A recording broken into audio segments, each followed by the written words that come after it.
Hello, my YouTube family. This is the OG Crypto New Jack coming at you with some juicy news. But before we begin, let me say I'm not a financial advisor. Anything you see or hear in this video is for educational and informational purposes only and should not be considered as financial advice. And remember to do your own research and consult with a qualified professional before making investment decisions. We're going to start with the total crypto market cap, and it is at 1.22 trillion, and it is up 0.7%. Coming in at number one is Bitcoin at 29,227. Coming in at number two is Ethereum at 1,862. And our beloved XRP is in number five at 70 cents. Taking a look at crypto bubbles, it looks like the top gainer is Doge, up 9.3%, mostly due to Elon Musk. And the biggest loser, it looks like Casper with a K, down 7%. Taking a look at the fear and greed index is neutral at 50. And here we have John Dean. He put out an appeal is not even close to be a setback. First, it will be 2 years from now before a decision is issued by the second court. And if it's appealed, the Torres decision is the law until then, at least in the Second Circuit. Second, even if the Second Circuit said Torres was wrong regarding her application of the third Howey factor, which I predict they won't, that doesn't mean the SEC wins on programmatic sales on exchanges. All that happens is that Torres then applies the other two factors and collectively still rule the same exact way, concluding that SEC didn't satisfy the common enterprise factor, which is a more difficult factor to meet, in my opinion, than the third factor. Don't let anyone underestimate how significant this win is for XRP holders, and for Ripple. On another tweet, John Dean states, people can't legitimately argue or comment that the end result of her applying the Howey factors is inconsistent with policy considerations of the 1934 Securities Act, hedge fund investors versus retail, but that's not Judge Torres' fault. That's Congress and the SEC's fault. That's what happens when you apply a 1946 test with modern day blockchain technology. And I agree with that 100%. I mean, you don't have to be a brain neural scientist, surgical tech. You don't have to be this super 200 IQ person to figure that out. Anybody with half a brain can know and put logic together that a test from 1946 should not be applying to the blockchain of 2023. It's just stupid. We need to come up with new rules, a new regulatory framework. Okay, moving on. Here we have Paul Grewal, Coinbase's chief legal officer. He writes, although 28 USC 1292B is silent, 10 days always made sense to me as the right deadline to seek DCT certification of an order for interlocutory appeal. After all, that's the deadline to petition the appellate court. 10 court days from Judge Torres' ruling is tomorrow. And that was a tweet he put out on July 23rd. Okay, here we have Meta Lawman responding to the different case. This is SEC versus Coinbase update. He writes, Judge Fela has set the schedule for a briefing on Coinbase's motion for judgment on the pleadings. August 4th, Coinbase opening brief. August 11th, amicus brief supporting Coinbase. October 3rd, SEC opposition brief.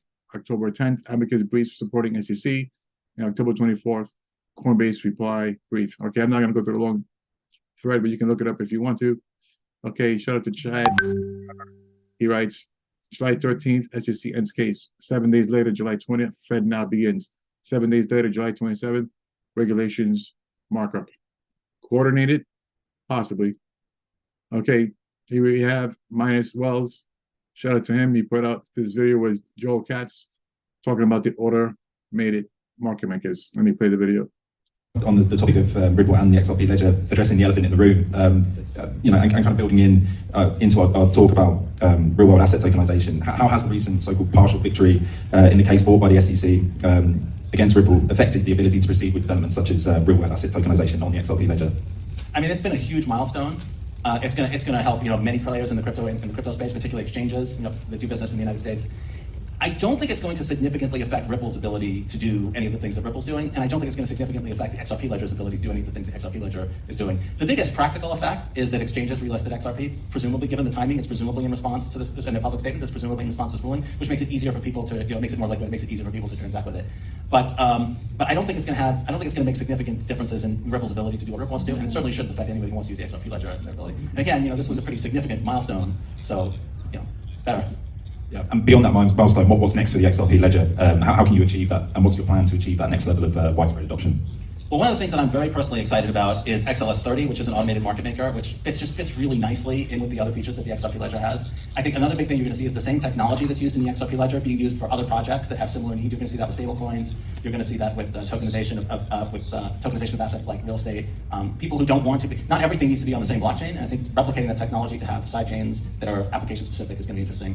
I'm personally just really excited about the automated market maker. That's something that's been, the sort of mechanics of the trading of assets have been interesting to me for a long time. And in particular, it really helps with the volatility. One of the big obstacles to adoption of cryptocurrency is the volatility of the price, and that will really help with that. And you know, we're in Tokyo today. While you're in Japan, you know, you have this large XRP support base here. All right, I'm gonna leave it there. We're gonna be moving on. XRP drops, put this thing out. CNBC Fed Now is live. July 20th, 2023. Let me play the video.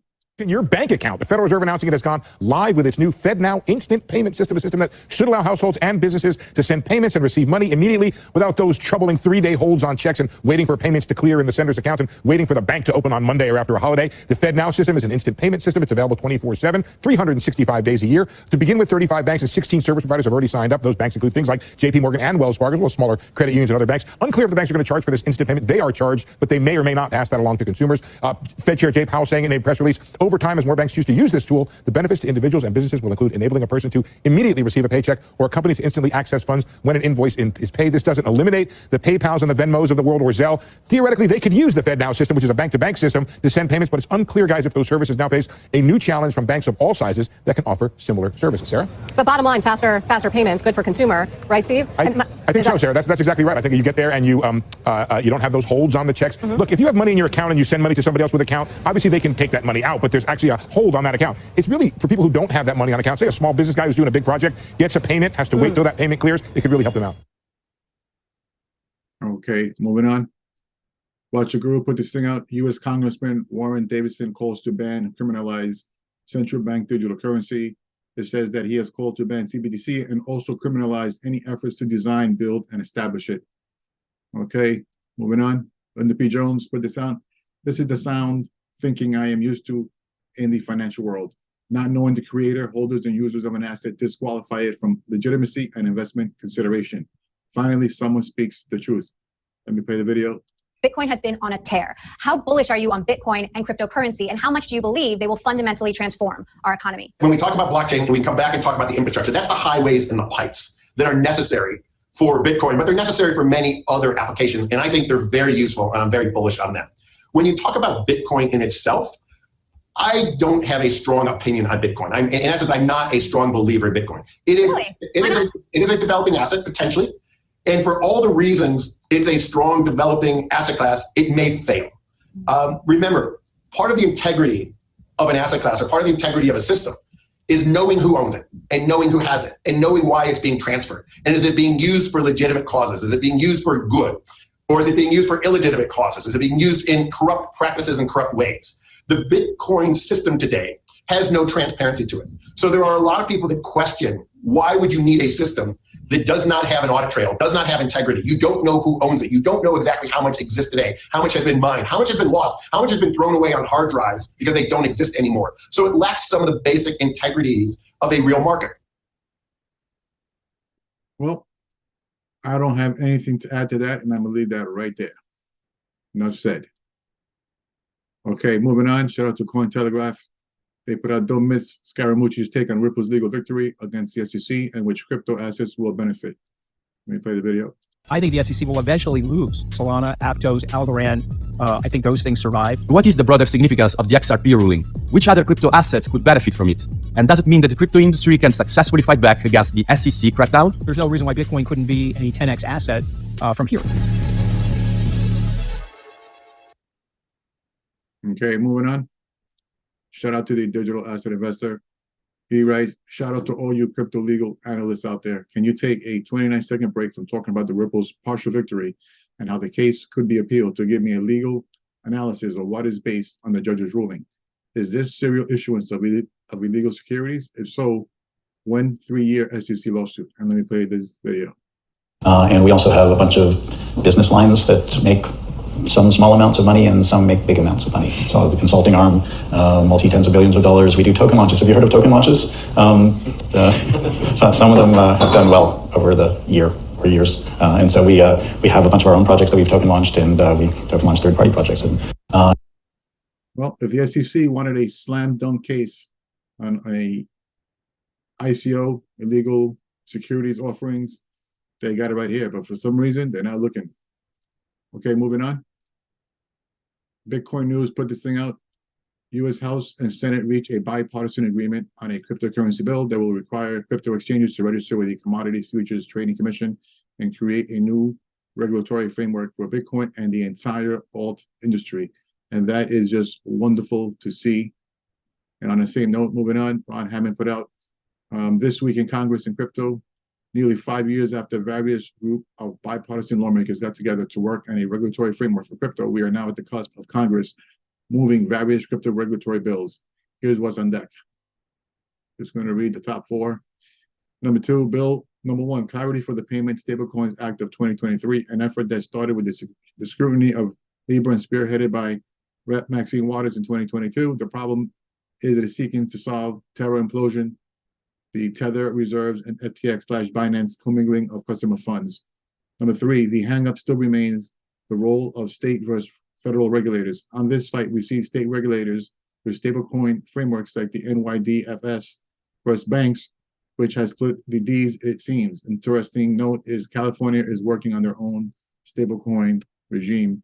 And the fourth one that I'm going to read is bill number two, Financial Innovation and Technology for the 21st Century Act. This market structure bill is based off several previous bipartisan bills like token taxonomy and securities clarity. It is also unprecedented since it involves two committees. These are rare bills. So you know what? It's possible that we actually see Congress putting a bill together that gets passed because it seems to be more bipartisan than ever before. So the time will tell. Okay, moving on, we have Bill Morgan to put this thing out. Oh no, not Jeremy's account as well being hacked. We need to help him restore it. So apparently Jeremy Hogan's account been hacked. So if you see anything coming from his account, actually let me just add anything from his account because it has been hacked is actually some scammer hacker trying to get you. But just in general, there are no free airdrops with XRP. No one's gonna double your bags. Those are all scams. Don't fall for it. Don't lose your crypto. Okay, moving on. Johnny Din, he put this thing out. What the F did this dude just say? Did he literally say he can't talk about how WorldCoin is distributed because of regulatory uncertainty in the United States? If there ever was a signal to run away as fast as you can from a project, here it is. Is he saying he can't tell you how to acquire it or what you're acquiring because he might get sued? Let me just play the video. Distribution of the WorldCoin token. And that's the name of the token, correct? WorldCoin? Yes. How does that actually get into people's hands? And what is like the distribution plan for like how do I get WorldCoin and how much do I get and what are the details behind that? Look, many of the details we can just not talk about here for the regulatory uncertainty in the United States. You're certainly aware of. So we'll not go too much into details. Distribution. Oh, okay. And just on a side note, I'm not really too keen on having my eyeballs being scanned and having some company have that information. And so I got to do more research, but as of right now, I'm not a big fan of that. Okay, moving on. We have Anthony Welfare. He writes real world adoption in action. We have the XRPL with NFT and Ducati, embracing the power of blockchain technology. The sequence of digital collectibles will literally narrate the legendary journey of the Ducati brand. The collection will be hosted on the XRP ledger, an energy efficient, decentralized, and open source layer, one blockchain powered by a dynamic global developer community. The first digital collectible to be unveiled by the Bologna-based manufacturer is engaging video sequence showcasing the evolution of Ducati logos adorning the tanks of motorcycles produced in Borgo Panigale, spanning from 1946 to present day. So a lot more use cases being done on the XRPL. Okay, shout out to Santiment. They put out the amount of XRP whale wallets holding 100 million plus coins, at least $74 million. Is up to 199, matching the most wallets since May 13. The number 4 market cap asset has been a top July trending topic, and XRP has shown moderate price correlation with these fluctuations. Nice. Okay, moving on. I Trust Capital, shout out to them. They put out how the banking industry can benefit from Ripple and XRP. They are now a big monster in this industry. And if I'm not mistaken, they're going to be soon available on Link2 to buy pre-IPO shares. You must be an accredited investor. So if you are, you may want to consider looking into this as a buy pre-IPO. Okay, moving on. Shout out to Michael Branch. XRP now stands as the most actively traded altcoin in 2023, with more than 150 billion in trading volume. Crypto market data provided, Keiko noted on July 25th. That is good to see. Okay, moving on. Bitcoin Magazine put this thing out. Japan's Prime Minister, we are creating an environment to promote Bitcoin and crypto. It can transform the internet. And that is also good to see for the entire crypto industry. Okay, Wall Street Bulls put this thing out. Ripple's XRP ledger, XRPL, is making waves globally. Countries like Colombia, Hong Kong, Bhutan, Palau, and Montenegro are using XRPL for their CBDC. This is a testament to XRPL's and XRP power and versatility. Very nice. Okay, moving on. Shout out to XRP Darren. This is just as a friendly reminder. He writes, before XRP went from a fraction of a penny to $3.30, it had a 53% decline. Then days later, it ran and didn't stop. All right, just keep that in mind, folks. Okay, moving on. Shout out to Mr. Mann. Putin signs digital ruble law, greenlighting Russia's central bank digital currency. And it's been a fact.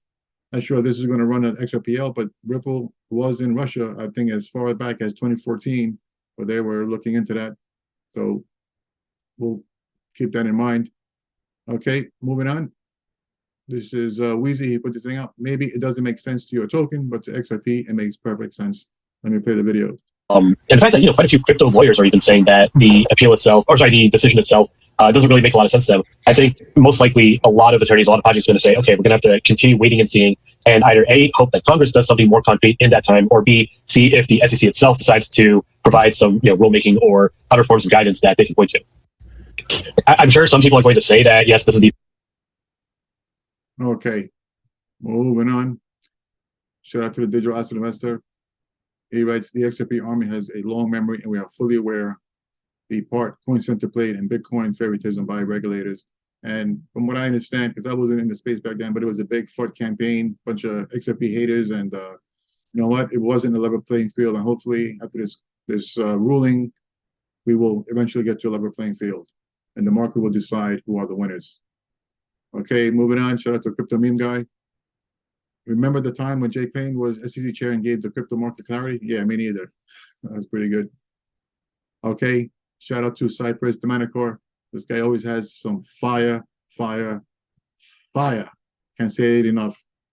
Information, great content, and he's good to follow. If you're not following him, please follow him. He's going to keep you up to date with a lot of good information. Let me play the video. What's going on, everybody? Hope you're having a good weekend. Got some good CyberX research for you with some stellar connections. We got this company, Securrency. If you go up to the top of their website, it says global liquidity and financial freedom for all. Yet they're still trying to keep this secluded from mainstream media outlets. Why? Because they know what's coming. Powering the global digital asset marketplace. We see right here they're projecting $16 trillion in digital assets tokenized by 2030. We also see 77% of these financial institutions agree most securities will be digitized in the next 5 to 10 years. On their website, it says this particular Securrency platform meets the high regulatory liquidity and performance requirements of market-leading financial institutions. On the bottom of their website, you can see right here their partners, and it says stellar, paying attention. Now, also, what else do we see? Them talking about the Securrency's capital market platform. It says, by harnessing the power of blockchain technology to automate compliance and streamline financial transactions, Securrency is helping financial institutions overcome capital markets and challenges to unlock the value of digital assets. Pay attention to detail. They're going to continue to try to fudge you out because, again, they know what's coming. We also see them talking about their platform description, hyper-scalable, secure blockchain infrastructure. Remember, we talked about them building the new financial infrastructure? This is part of it. We see right here, the microservices-based architecture easily plugs into popular distributed ledgers such as Ethereum virtual machine-based ledgers and Stellar.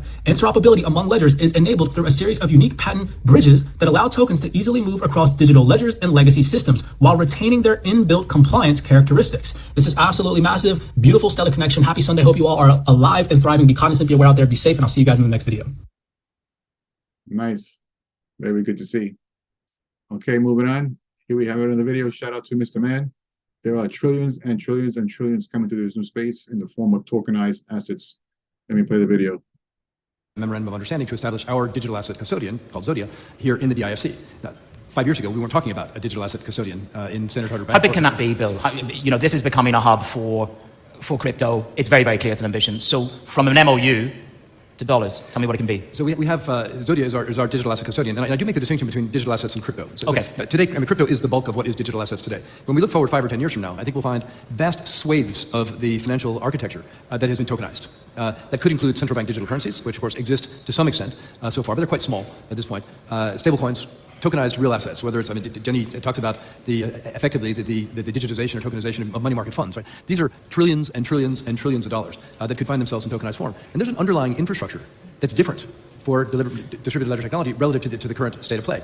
And to the extent that Dubai or anyone else can get ahead of the game and make sure that that infrastructure is embedded in the local infrastructure, but also regulated from here, it gives you a huge head start in terms of building that industry over time. Well, that digitization that Jenny talked about, in many ways, handed the power to decide. Memorandum of understanding.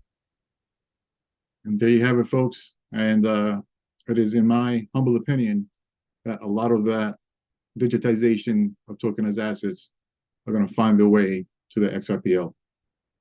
And there may be others, but I strongly believe Ripple's XRPL will be taking the lion's share of that. Well, okay, fam, that's going to do it for today's video. If you found this video to be helpful, would you please smash the like and subscribe? I would really appreciate it, and it doesn't cost you anything. Thank you much in advance. And the words of Snoop Dogg, keep your mind on your money, and your money on your mind. Peace out, fam.